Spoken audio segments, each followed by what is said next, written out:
এর আগে আমি কোনদিন আসিনি। তা আমাকে যখন সময়টা বলা হয়েছিল রাত্রি 10টা থেকে 1টা পর্যন্ত আপনি গাইবেন, আমি তখনই বলেছিলাম ওই টাইমটা আমাকে দেবেন না, কারণ আমি জানি এই সময় ভক্তরা থাকে না, সবাই সেবা করে শয়নে চলে যায়, ভক্তের সংখ্যা খুবই কম। আমার দুর্ভাগ্য যে আমি ভক্ত পেলাম না। নিতাই গৌর হরি বল। মাত্র কয়েকজন, হাতে গোনা 20 থেকে 30 জন। এই ভক্ত নিয়ে আমরা একটু আনন্দ করে চলে যাব। তাহলে দেরি না করে চলুন গৌড় দেখে আসি। মনে মনে চিন্তা করছেন আমরা কি গৌড় দেখতে পারি গো?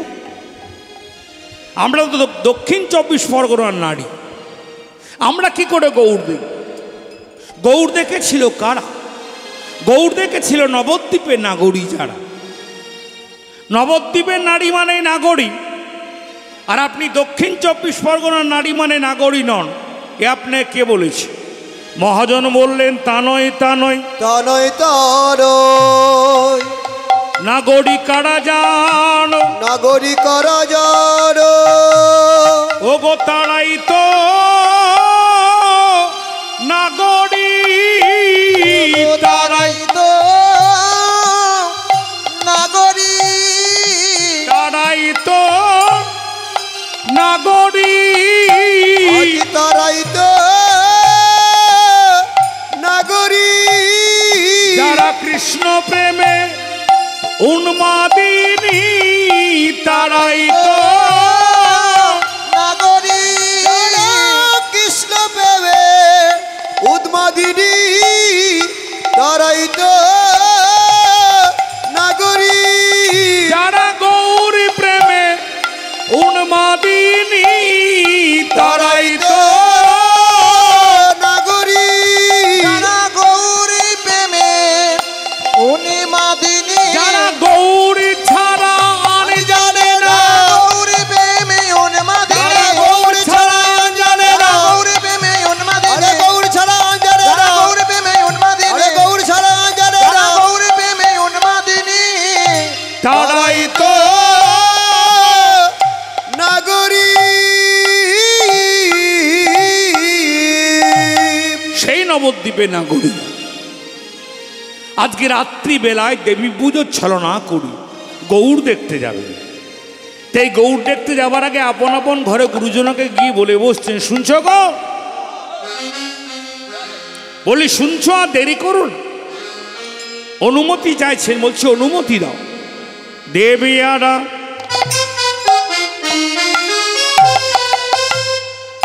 আরাধনা লাগি নাগরী গো,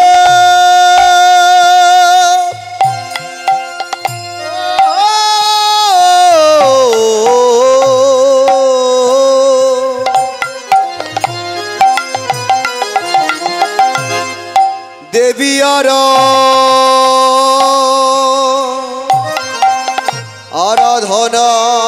আরাধনার লাগে। ওগো তারা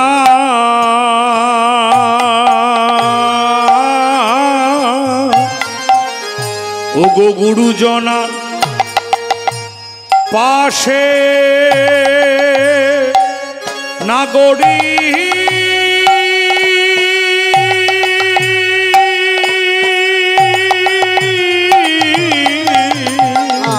আজ দেবিয়ারা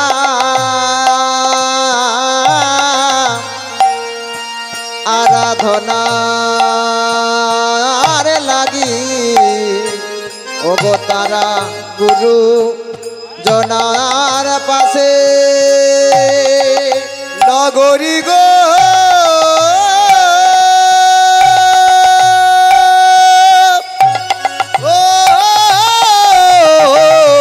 ওগো মনোমহা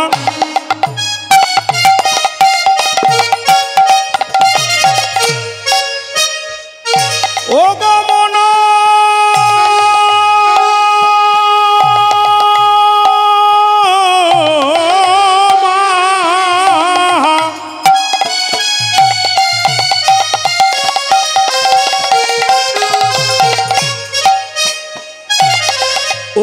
মন মাহা আমার গৌর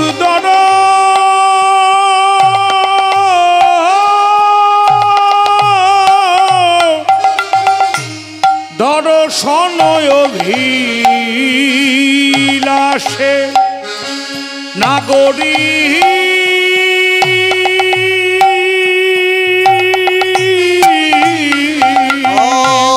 মন বহ গৌ দর্শন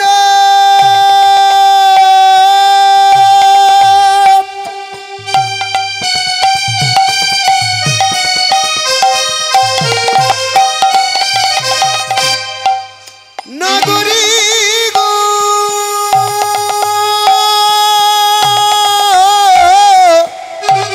গৌর দর্শন অভিলাষে নাগরী গো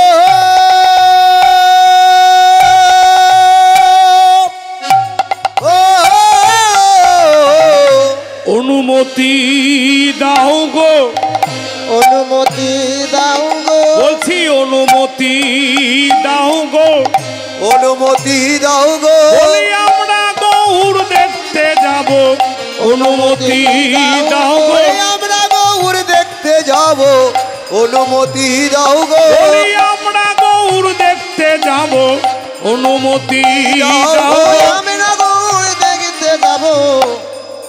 মায়েদের বলছি কয়েকজন মাত্র মা বসে আছে, তো এই কয়েকজন মা বসে আছেন, আপনাদের কাছে অনুমতি চাইছি গৌর দেখতে যাব, তারপরে অনুমতি দেবেন না? হ্যাঁ কি না? দিয়েছি। কি করে দিলেন? এতগুলো মা যদি একসঙ্গে অনুমতি দেন বা ধ্বনি দিয়ে,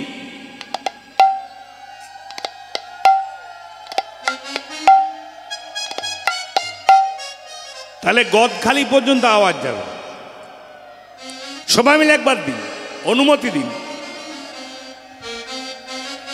বলছি আমরা গৌর দেখতে যাব অনুমতি দাও গো আমরা গৌর দেখতে যাব অনুমতি দাও গো আমরা গৌর দেখতে যাব অনুমতি দাও গো। আর বিলম্ব আর সহে না, বিলম্ব আর সহে না, বিলম্ব আর সহে না, বিলম্ব আর সহে না, বলি আমরা গৌর দেখতে যাব বিলম্ব আর সহে না, আমরা গৌর দেখতে যাব বিলম্ব আর সহে না, আমরা গৌর দেখতে যাব বিলম্ব আর সহে না, আমরা গৌর দেখতে যাব যত নদী আর না গড়ে, আমরা গৌর দেখতে যাব নদী আর না গড়ে, আমরা গৌর দেখতে যাব নদী আর না গড়ে, আমরা গৌর দেখতে যাব নদী আর না গড়ে, আমরা গৌর দেখতে যাব বিলম্ব আর সহে না।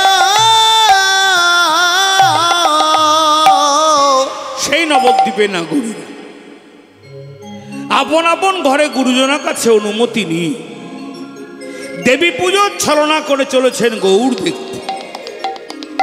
দেবী পুজোর ছলনা করে তো মায়েদের বলছি,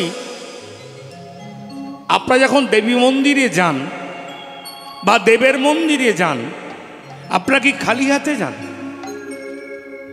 তবে কি নিয়ে যান?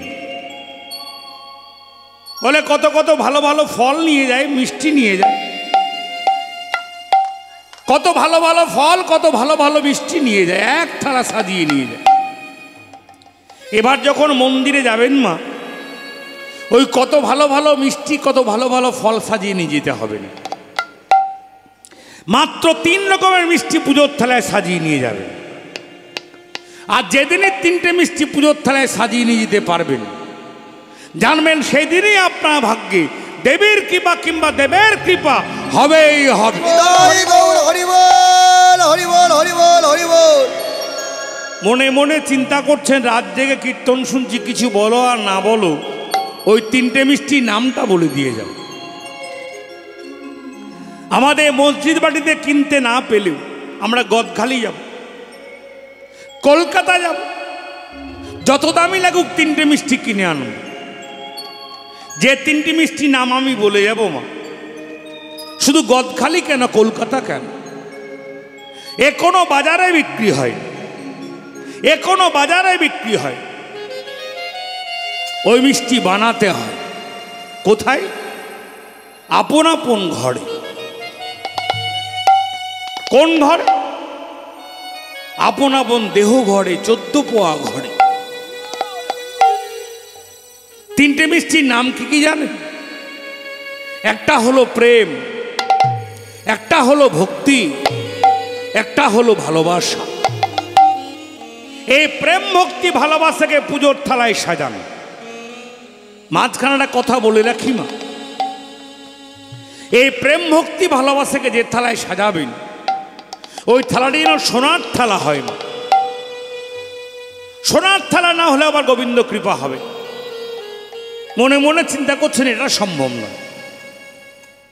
সোনার যা দাম বাবা, দুটো কানে করাতে গেলেই 2 মাস আগে থেকে চিন্তা করতে হয়। তারপর আবার সোনার থালা, এ সম্ভব নয়। বাজারে যে চড়া দামে সোনা বিক্রি হয়, আমি ওই সোনা কথা বলছি না মা, এ সম্পূর্ণ দেহতত্ত্বের কথা। অনুভব করুন, উপলব্ধি করুন।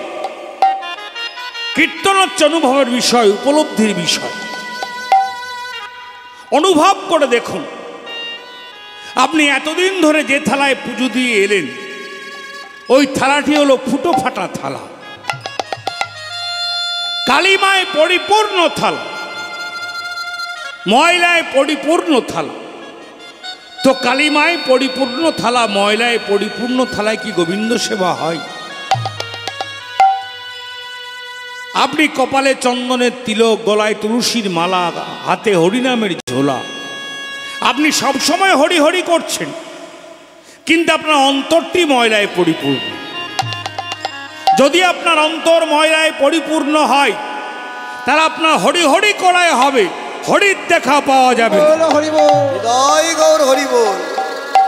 আপন আপন হৃদ মন্দির পরিষ্কার করুন, যেমন তেমন পরিষ্কার নয়, সোনার মতো চকচক করে পরিষ্কার করুন। তারপরে প্রেম ভক্তি ভালোবাসাকে সাজান, তারপরে মন্দিরে যান, কৃপা কিন্তু হবে। আজকে নবদ্বীপে নাগরী ঠিক তদ্রূপ চলেছে। কেমন? আজকে হে মিথালি, হে মিথালে ভরিলে হো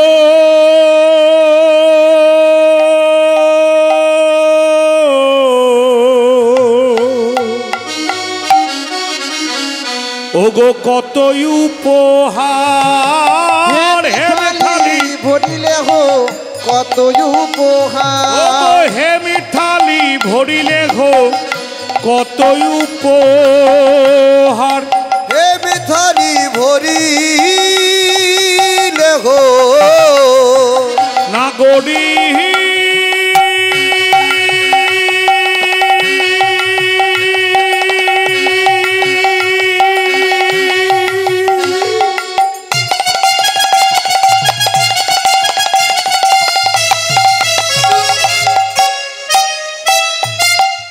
ওগো নাগরী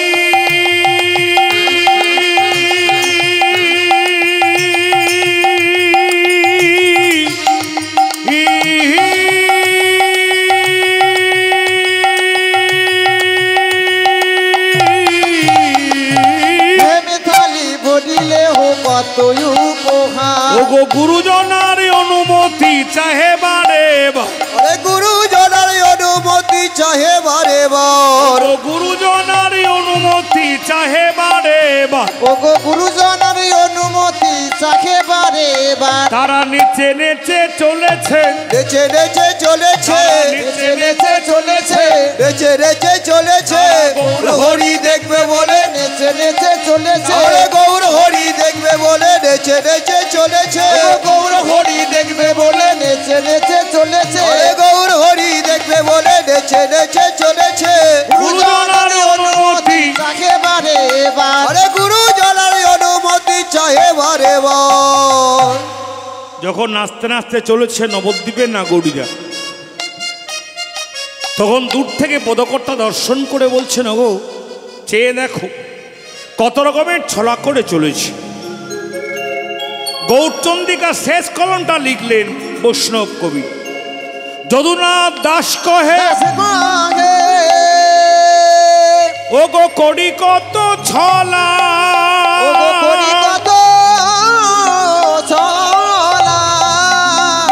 আমার গোড়া চাঁদ ভেটিবারে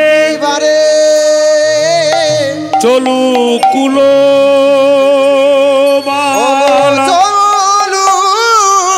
চলু কুলো বালা। শ্রদ্ধেয় গৌরভক্ত মণ্ডলী, ভক্তিমতী কৃষ্ণদাসী মায়েরা, লীলাকীর্তনে বিধিনিয়ম রক্ষা করবার জন্যে আমরা কিঞ্চিত গৌরচন্দ্রিকা আস্বাদন করলাম। এই গৌরচন্দ্রিকা আস্বাদন করে মধুরস বৃন্দাবনে যাব, বৃন্দাবন লীলাকে আস্বাদন করবার জন্য। আজকে আমাদের বিষয়বস্তু কিন্তু বৃন্দাবন লীলা, আমাদের গীতব্য বস্তু কিন্তু বৃন্দাবন লীলা। মনে মনে চিন্তা করছেন যদি বিষয়বস্তু বৃন্দাবন লীলা হয়, তাহলে আমরা এইটুকু সময় আমরা গৌর গৌর করে গেলাম কেন? আমরা গৌর গৌর করে গেলাম কেন জানেন? আমরা কলিকালের মানুষ।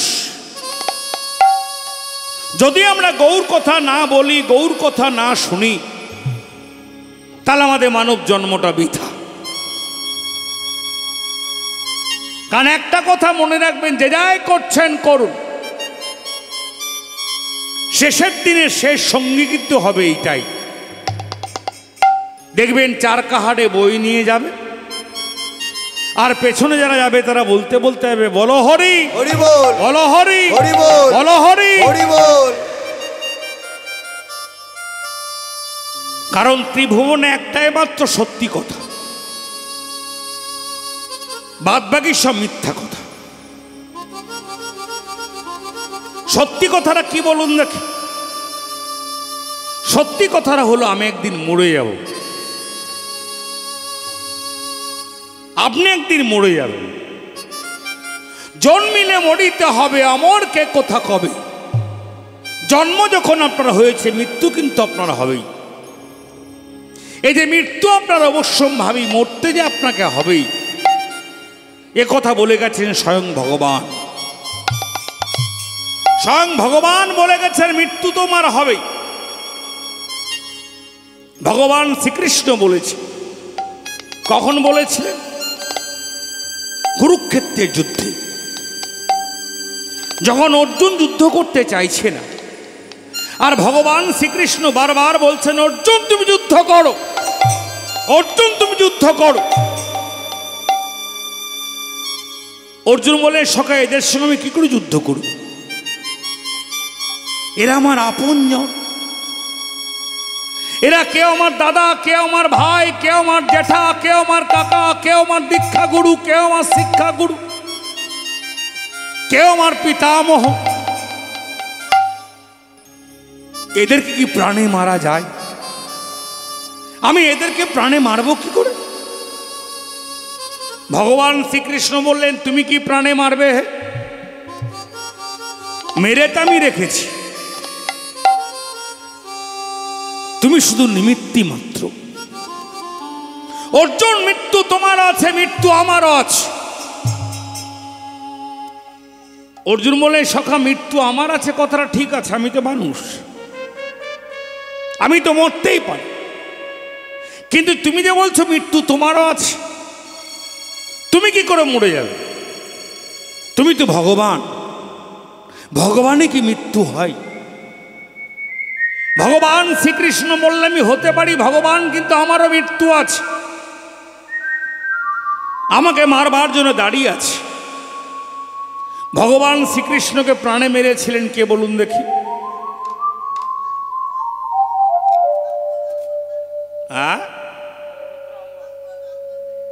অঙ্গদ মেরেছে? না না, দাপর যুগে কে এসেছে? অঙ্গ তো তেতা যুগে। ব্যাদ, ঠিক বলেছি, জড়া ব্যাদ। ভগবানের রাঙা চরণ দুটিকে দুটি লাল পাখি মনে করে অদূর থেকে বান মেরেছে, আর এক বানে ভগবানের মৃত্যু হয়েছে। যদি বলেন জরাব্যাধিকে, তিনি ভগবানকে প্রাণে মারলেন কেন? এইবারে বলি, এই জরাব্যাধটা কে জানেন? সেটা হলো ত্রেতা যুগের কথা। যেদিন বালি আর সুগ্রীবের যুদ্ধ হয়েছিল, রামচন্দ্র সুগ্রীবের পক্ষ অবলম্বন করে আড়াই জায়গা থেকে বালিকে বাণ মেরে বধ করেছে। এই যে বালিকে বাণ মেরে বধ করেছিল রাম, এটি দেখে নিয়েছিলেন কে জানেন? বালিপুত্র অঙ্গদ। বালিপুত্র অঙ্গদ দেখে নেওয়ার পর রামকে বলেছিলেন, হে রাম, এ দাদা ভাইয়ের যুদ্ধ, তুমি কেন পিতাকে অন্যায় ভয়ে বাণ মেরে হত্যা করলে? শোনো, যদি বাপের বেটা হই তাহলে এই পিতৃ হত্যা প্রতিশোধ কিন্তু আমি নবই নব। এই পিতৃ হত্যা প্রতিশোধ নেবার জন্যই পরবর্তী দাপর যুগে হয়ে এলেন জরাব্যাধ। ভগবানকে প্রাণে মেরেছিলেন, পিতৃ হত্যা প্রতিশোধ নিয়েছিলেন। তাহলে মৃত্যু ভগবানেরও আছে কি? এতক্ষণ ধরে তাই বলে গেলাম। মৃত্যু আমার আছে, আপনারও আছে, ভগবানেরও আছে। ভগবান শ্রীকৃষ্ণ অর্জুনকে বলছেন, অর্জুন, মৃত্যু সবার আছে। বলি কেমন? ভগবান শ্রীকৃষ্ণ মুখাশ্রিত বাণী বলে বসে, বাসাংসি জীর্ণানো যথা বিহায়, বাসাংসি জীর্ণানো যথা বিহায়। বাসাংসি মানে কি বলুন দেখি? বাসাংসি মানে বসন, জীর্ণানো, জীর্ণানো মানে মলিন, ছিঁড়ে যাবে। যখন আপনার পরনে বসনটি মলিন হয়ে যাবে, ছিঁড়ে যাবে, তখন আপনি কি করবেন? যথা বিহায়, আপনি ত্যাগ করে দেবেন। এই যে আপনি পুরনো বসনটি ত্যাগ করে দেবেন, আপনি কি বিবর্ষণা হয়ে থাকবেন? না। নাবানি গৃহান্তি নরহ পরাণি, আপনি একটি নতুন বসন পরিধান করবেন। যেমন পুরনো বসন ত্যাগ করে নতুন বসন পরিধান করেন, তথা শরীরানি বিহায় জীর্ণা, তেমনি শরীরটি আপনার একদিন জীর্ণ হয়ে যাবে। কেউ কোনোদিন মনে মনে চিন্তা করবেন না যে আমি সারা জীবন এরকমই থেকে যাব। সবাই দেখবেন ঘরে কোণে বসে বসে খুক খুক করে কাঁদছে। যখন শরীরটি আপনার জীর্ণ হয়ে যাবে, মলিন হয়ে যাবে, আর চলতে চাইবে না, তখন আপনি কি করবেন? না নানি সংজাতি নবানি দেহি, আপনি একটি নতুন দেহে প্রবেশ করবেন। আর যেদিন আপনি নতুন দেহে প্রবেশ করবেন, সেই দিনই হবে আপনার মৃত্যু। আর মৃত্যুর দিনে শেষ সঙ্গী হবে এইটাই। দেখবেন চার কাহারে বই নিয়ে যাবে, আর পেছনে যারা যাবে তারা বলতে বলতে যাবে, বলো হরি, বলো হরি, বলো হরি।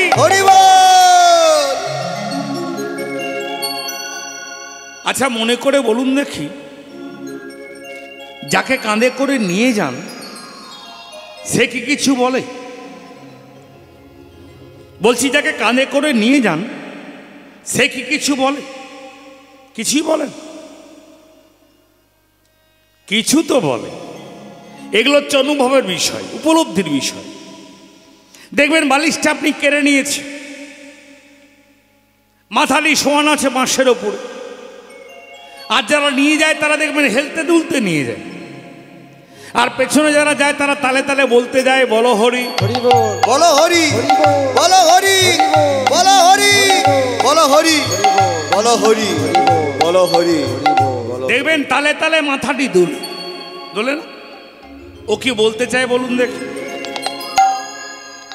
ও বলতে চায়, তোমরা আমাকে হরি বল বলতে বলছো বটে, কিন্তু আমার হরি বলা হলো না গো, হরি বলা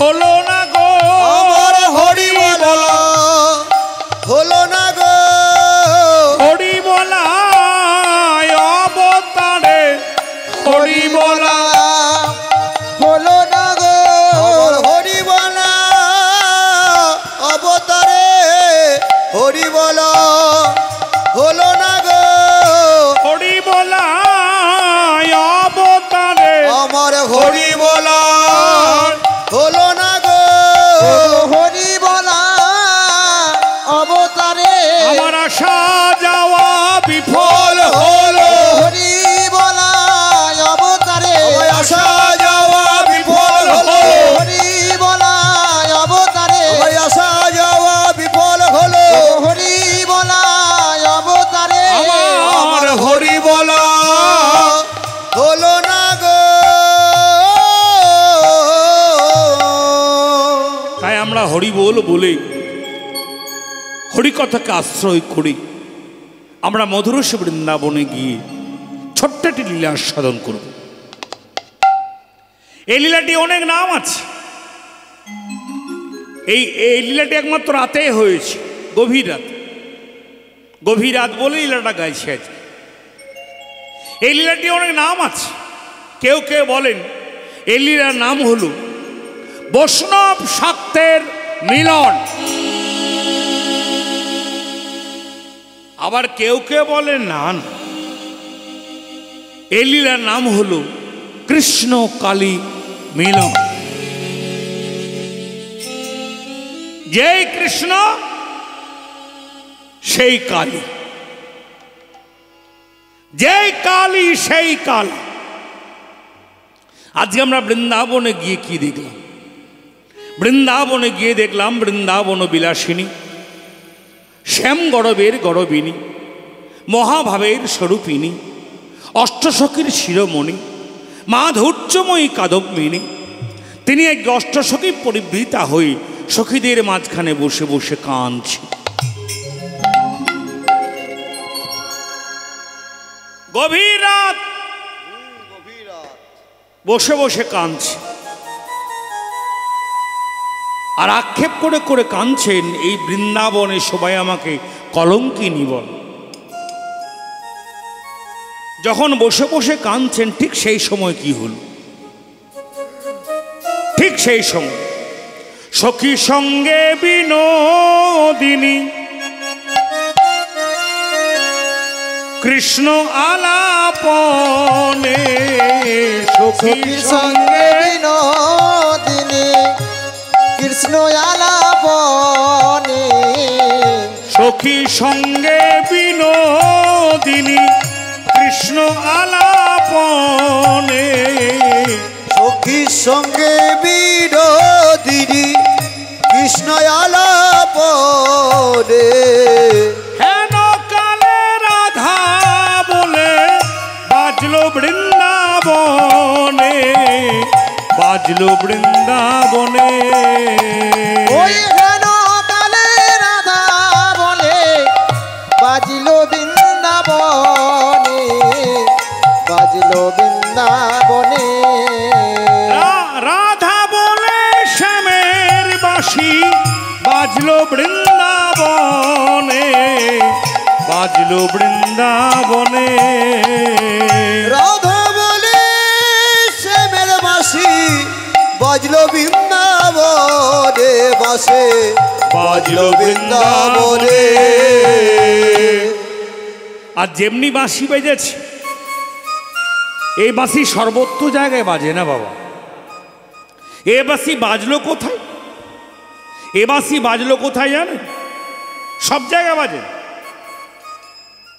এই যে আপনাদের প্রধান সাহেব এই যে বাঁশি বাজাবার আয়োজন করেছেন, দেখুন কাল থেকে কত বাঁশি বাজছে।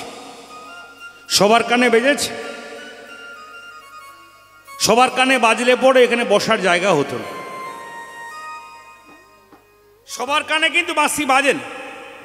এই যে রাধা বলে গোবিন্দ বাঁশি বাজালেন রাত্রিবেলাতে, ওরে বাজলো বাঁশি বাজলো আসি, বাজলো বাঁশি বাজলো আসি, বাজলো বাঁশি বাজলো আসি, বাজলো বাঁশি বাজলো আসে জয় রাধে শ্রী রাধে বলে বাজলো বাঁশি বাজলো আসি। আরে জয় রাধে শ্রী রাধে বলে বাজলো বাঁশি বাজলো আসে জয় রাধে শ্রী রাধে বলে বাজলো বাঁশি বাজলো আসে জয় রাধে শ্রী রাধে বলে আমার শ্যামী সুন্দর বাজালেন বাঁশি রাধে শ্রী রাধে বলে শ্যামী সুন্দর বাজালেন বাঁশি রাধে শ্রী রাধে বলে বাজলো বাঁশি বাজলো বাঁশে যেমনি বাঁশি বেজেছে রাধারানীর কানে চমকে উঠলেন বিনোদিন। মনে মনে চিন্তা করলে রাতের বেলা যে বাঁশি বাজে আমি বধূর কাছে যাই কেমন করে? আমি যদি ঘরে একা একা বাস করতাম তাহলে আমি ঘরে সিগলি তুলে চলে যেত। ঘরে তো আমি একা নই, ঘরে আমার শাশুড়ি আছে, ননদিনী আছে, দরজায় শাশুড়ি প্রখরা ননদিনী। এখানে অনেক মা মনে মনে চিন্তা করছেন আমি বেঁচে গেছি। বলি কেন? আমার শাশুড়িও নেই, ননদিনীও নেই। আমার বিয়ের আগে শাশুড়ি পটল তুলেছে, আর ননদিনী ছিল বিদায় করে দিয়েছি। আমার ঘরটি এখন শাশুড়ি ননদিনী বিহীন। যদি কেউ মনে মনে একথা চিন্তা করছেন তাহলে বড় ভুল করছে। আমাদের প্রত্যেকের ঘরে একটা করে শাশুড়ি আর একটা করে ননদিনী আছে। আমাদের ঘরে শাশুড়ি আর ননদিনীটা কে বলুন দেখি? জটিলা আর কুটিলা, বাঘরূপী জটিলা আর সাপরূপী কুটিলা। আমাদের ঘরে বাঘটা সাপটা কি? আমাদের ঘরে বাঘটা হলো ক্রোধরূপী বাঘ, আর কামরূপী সাপ। এই ক্রোধরূপী বাঘ আর কামরূপী সাপকে যতক্ষণ আপনি বশ করতে না পারবেন ততক্ষণ আপনি কৃষ্ণ কৃপা থেকে বঞ্চিত হবে। রাধারানী দুজনকে বশ করেছিলেন, এমনকি তার স্বামীকেও বশ করে নিয়েছে। হরি বল হরি বল। জটিলা আছে, কুটিলা আছে, আমি যাই কেমন করে? চিন্তা করছে না রাধারানী। এই যাই কেমন করে চিন্তা করছেন, ঠিক সেই সময় রাধারানীর কাছে এসে একজন দাঁড়ালেন। তিনি কে বলুন দেখি? আস্তে আস্তে, জয় রাধে জয় রাধে। এরকম হাসলে হবে না, কীর্তন শুনুন, শুধু ঘুরিয়ে বেড়াচ্ছি টস্ট।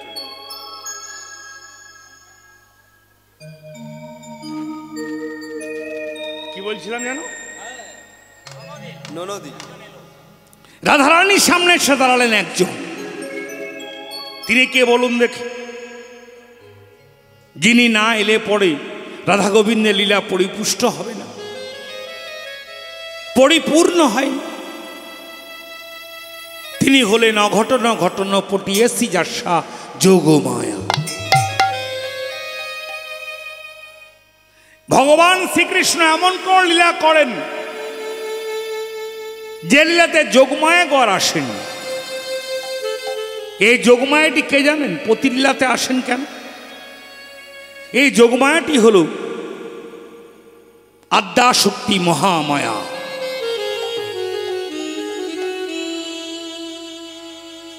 এ ত্রেতা যুগের কথা। রাম যখন 14 বছর বনবাসে গেলেন, বনমাঝে উপস্থিত হলে রামচন্দ্র, আর কিছুদিনের মধ্যে তার একমাত্র সীতাকে হরণ করলেন দুষ্টু রাবণ। রাবণ যখন হরণ করে নিয়ে চলে গেলেন, রামচন্দ্র তার সীতাকে দেখতে না পেয়ে চিৎকার করে ডেকে বসলেন, সীতা সীতা সীতা বলে ডাকিতে লাগিল। সীতা সীতা সীতা বলে ডেকে বসেছে। আরে সীতা সীতা বলে ডাক পৌঁছে গেল কোথায়?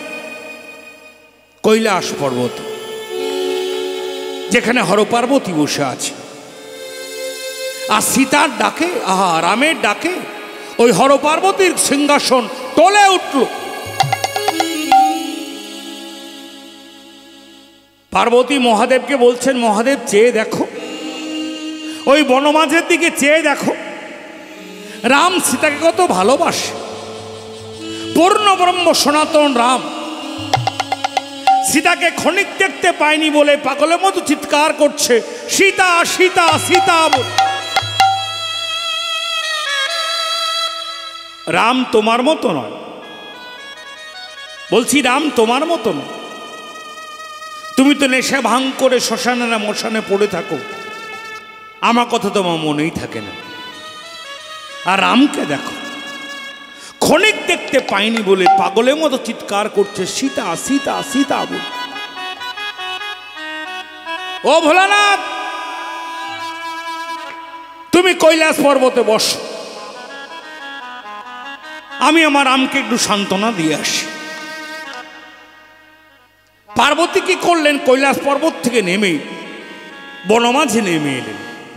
আর বনমাঝে নেমে সীতার রূপ ধারণ করল। আর সীতার রূপ ধারণ করে রামচন্দ্রের কাছে গিয়ে বলে বসলেন, প্রভু তুমি আমায় এমন করে ডাকছো কেন? এই তো আমি তোমার কাছে আছি। যেমনি পার্বতী সীতার রূপ ধারণ করে এই কথা বলেছেন, রামচন্দ্র দর্শন করি ষষ্ঠাঙ্গে প্রণাম করে বলে বসলেন, আমার মা এসেছে গো, এসেছে, আমার মা এসেছে। তুমি কি ভাবলে মা আমি তোমায় চিনতে পারলাম না? সীতার রূপ ধারণ করেছ বটে, কিন্তু আমি তোমায় চিনে ফেলেছি। আমি তোমায় কি দেখে চিনলাম বলো দেখি? যেটা সীতার নেই তোমার আছে। কি বলো দেখি? তুমি যে ত্রিনয়নী মা গো, আমি তোমার কপালে নয়ন দেখে চিনতে পারলাম এটা আমার সীতা নয়, এটা আমার মা এসেছে। আমার মা এসেছে, এটা আমার মা এসেছে। মা গো, আমাদের লীলার মাঝখানে তোমার যখন আসার এত ইচ্ছা মা, আমি তোমায় কথা দিলাম এই তেটা যুগে নয়, আগামী দাপর যুগে যেদিন আমরা রাধা গোবিন্দ রূপে মধুর লীলাকে আস্বাদন করতে যাব, সেদিন তুমি বৃন্দাবনে যেও, তুমি হবে অঘটন ঘটন পটিয়েছি যা সাযোগ মায়া। অঘটনকে ঘটাবে, অসম্ভবকে সম্ভব করবে, দুর্যোগকে সুযোগ করবে। তুমি হবে কৃষ্ণ লীলার সাহায্যকারী। সেই পূর্ণমাসী যোগমায়া রাধারানী কাছে এসে বলে বসলেন, নাতনি ও নাতনি, এত চিন্তা কিসের? আমি ঠিক সময়ে এসেছি।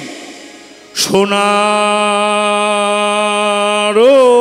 না তিনি ধ্বনি মিলাইব নীলমণি সোনার না তিনি ধ্বনি, সোনার না তিনি ধ্বনি, সোনার তিনি ধরে, সোনার না তিনি ধ্বনি, সোনার না তিনি ধ্বনি, মিলাইব নীলমণি। পিছা কেন ভাবো কারণ গো আহা মরি রে মিছা কেন ভাবো কারণ গো আহা মরি রে মিছা কেন ভাবো কারণ গো আহা মরি রে মিছা কেন ভাবো কারণ গো আহা মরি রে কালী পূজার ছলা করি লয়ে যাব যথা হরি কালী পূজা ছলা করি লয়ে যাব যথা হরি কালী পূজার ছলা করি লয়ে যাব যথা হরি কালী পূজার ছলা করে লয়ে যাব যথা হরে মনোবাঞ্ছা করাব পূরণ গো আহা মরি রে মনোবাঞ্ছা করাবো পূরণ গো আমি আজ ঘটাবো অঘটনে বন মাঝে আমি ঘটাবো ঘটন অঘটন বন মাঝে আমি ঘটাবো ঘটন বন মাঝে আমি ঘটাবো অঘটন বন বন মাঝে আমি ঘটাবো ঘটন বন মাঝে আমি ঘটাবো ঘটন বন মাঝে নিতাই গৌর হরি হরি বল। বন মাঝে আমি ঘটাবো ঘটন মনোবাঞ্ছা করাবো পূরণ গো তোর কোনো চিন্তা নেই কালী পুজোর ছলা করে নয় করি কালী পুজোর ছলা করি লয়ে যাব যথা হরি তোকে আজকে কালী পুজোর ছলনা করে নিধুবনে নিয়ে যাব একদম নিধুবনে নিয়ে গিয়ে তোর সঙ্গে তোর বধুর মিলন ঘটিয়ে দেবো মিলিয়ে দেবো বলছি যাবো তো বটে মা কিন্তু ঘরে তো আমি একা নই। ঘরে আমার শাশুড়ি আছে ননদিনী আছে তাদের চোখে এড়িয়ে যায় কি করে যোগমায়া বড়াই বললে রাধে তুই একটুখানি অপেক্ষা কর আমি এক্ষণে গিয়ে ওই জটিলা কুটির অনুমতি নিয়ে আসছি এই বলে যোগমায়া বড়াই কি করলে জটিলা কুটিলা অনুমতি আনবার জন্যে রাধারি প্রবোধিমা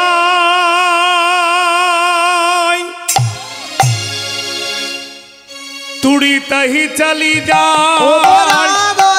কবরি মাই তোরে দহি চলি যা রাধারি প্রবোধিমাই তুড়ি তাহি চালি যাই রাধারে প্রবোধি মাই পুরী তহি চলে যায় কবরি মা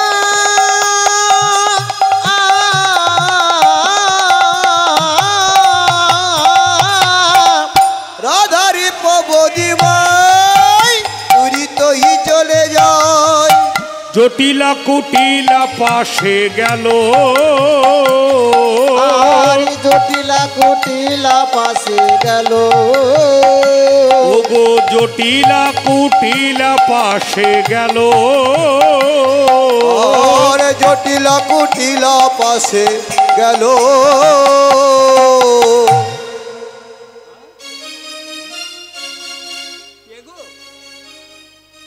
অদূরে দাঁড়িয়েছে জটিলা ভবনে গিয়ে দরজায় গিয়ে দাঁড়িয়েছেন যোগমায়া বড় আর দরজায় যোগমায়া বড়াইকে দেখে জটিলা দূর থেকে দর্শন করছে আর মনে মনে ভাবছে কে গো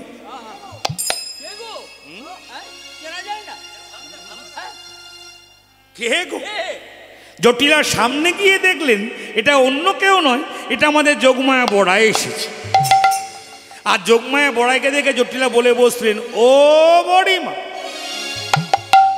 এত রাতে আমাদের দরজায় কেন মা বড়িমায়ে দরশিয়া জটিলা হরস হইয়া মায়ে দরশিয়া জটিলা হরস হইয়া বড়িমায়ে দরশিয়া জটিলা হরস হইয়া মায়ে দরশিয়া জটিলা হরস হইয়া বসিতে আসনে পাতি দিল, আজ বসিতে আসন পাতি দিল, বসিতে আসনে পাতি দিল, ওরে বসিতে আসনে পাতি দিল, বসতে আসনে পেতে দিল, বসতে আসনে পেতে দিল, বসতে আসনে পেতে দিল, বসতে আসনে পেতে দিল, বলছি এসো এসো বস বলে বসতে আসনে আসনে পেতে দিল, আরে এসো এসো বস বলে বসতে আসনে পেতে দিল, বলছি এসো এসো বস বলে বসতে আসনে পেতে দিল, এসো এসো বস বলে বসতে আসনে পেতে দিল, আরে বসিতে আসনে পাতি দিল, বসিতে আসনে পাতি দিল। এটা আসন পেতে দিয়ে যোগমা বড়াইকে জটিলা বলে বসলেন, ও মা বসো।